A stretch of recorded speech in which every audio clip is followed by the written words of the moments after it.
আসসালামু আলাইকুম রহমতুল্লাহি ওয়া বারাকাতুহু। প্রিয় দর্শক, আজ আমরা জানব মদিনার মসজিদে নববীর সবুজ গম্বুজের হাজার বছরের ইতিহাস। মদিনায় রাসূল সাল্লাল্লাহু আলাইহি ওয়াসাল্লামের রওজার কাছাকাছি এসে জিয়ারতকারী ও দর্শনার্থীদের সবুজ গম্বুজই প্রথম চোখে পড়ে। সহস্র নবী প্রেমিকের আবেগের উচ্চতম স্থান দখল করে আছে এই গম্বুজ। এই গম্বুজটি দেখা মাত্রই তাদের নবীজির রওজার কথা স্মরণ হয়। হৃদয়ে প্রেম, ভক্তি, শ্রদ্ধা ও ভালোবাসা জাগ্রত হয়। মসজিদে নববীর এই বড় গম্বুজটি স্বচক্ষে দেখার জন্য গভীর আগ্রহ ও বাসনা বুকের ভেতরে লালন করেন তারা।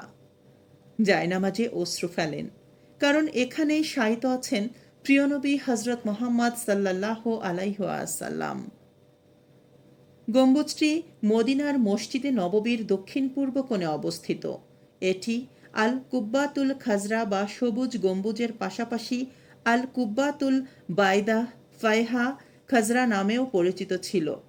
সাহাবি ও তাবেঈদের যুগে রাসূল সাল্লাল্লাহু আলাইহি ওয়াসাল্লামের কবরের ওপর স্থাপিত এই সবুজ গম্বুজটির অস্তিত্ব ছিল না। তখন কক্ষটি শুধু কোমর পর্যন্ত দেয়াল দিয়ে ঘেরা ছিল। মামলুক সুলতান নাসির মুহাম্মদ বিন কালায়ুনের বাবা সুলতান মনসুর কালায়ুন আস সালেহির শাসনামলে 1279 খ্রিস্টাব্দে তথা 678 হিজরিতে এটি সর্বপ্রথম নির্মিত হয়। এর মূল কাঠামোটি কাঠের তৈরি ছিল। বৃষ্টির পানির সংস্পর্শ রোধ করতে কাঠের গম্বুজ সীসার পাত দিয়ে ঢেকে দেওয়া হয় এবং তার উপরে একটি তারপলিনের কাপড় দেওয়া হয়।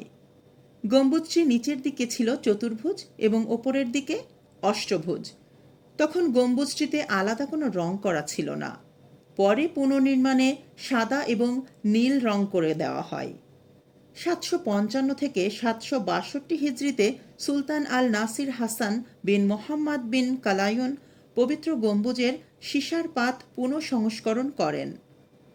765 হিজরিতে সুলতান শাবান বিন হুসাইন পবিত্র গম্বুজটির কিছু অংশ মেরামত করেন। পরে বৃষ্টি ও প্রবল বাতাসের ফলে গম্বুজে ত্রুটি দেখা দেয়। 881 হিজরিতে এটি ফের মেরামত করা হয়। 974 হিজরিতে ওসমানীয় সুলতান সুলেমান দ্য ম্যাগনিফিসেন্ট পবিত্র গম্বুজের সীসার পাত মেরামত করেন এবং এতে তুর্কি খেলাফতের প্রতীকবাহী চন্দ্রাকৃতি স্থাপন করেন। 1233 হিজরিতে গম্বুজের শীর্ষে ফাটল দেখা দেয়। তৎকালীন গভর্নর এটির সংস্কারের নির্দেশ দেন। এরপর এর শীর্ষ অংশ ভেঙে ফেলা হয় এবং অত্যন্ত মজবুত ও নিখুঁতভাবে পুনর্নির্মাণ করা হয়।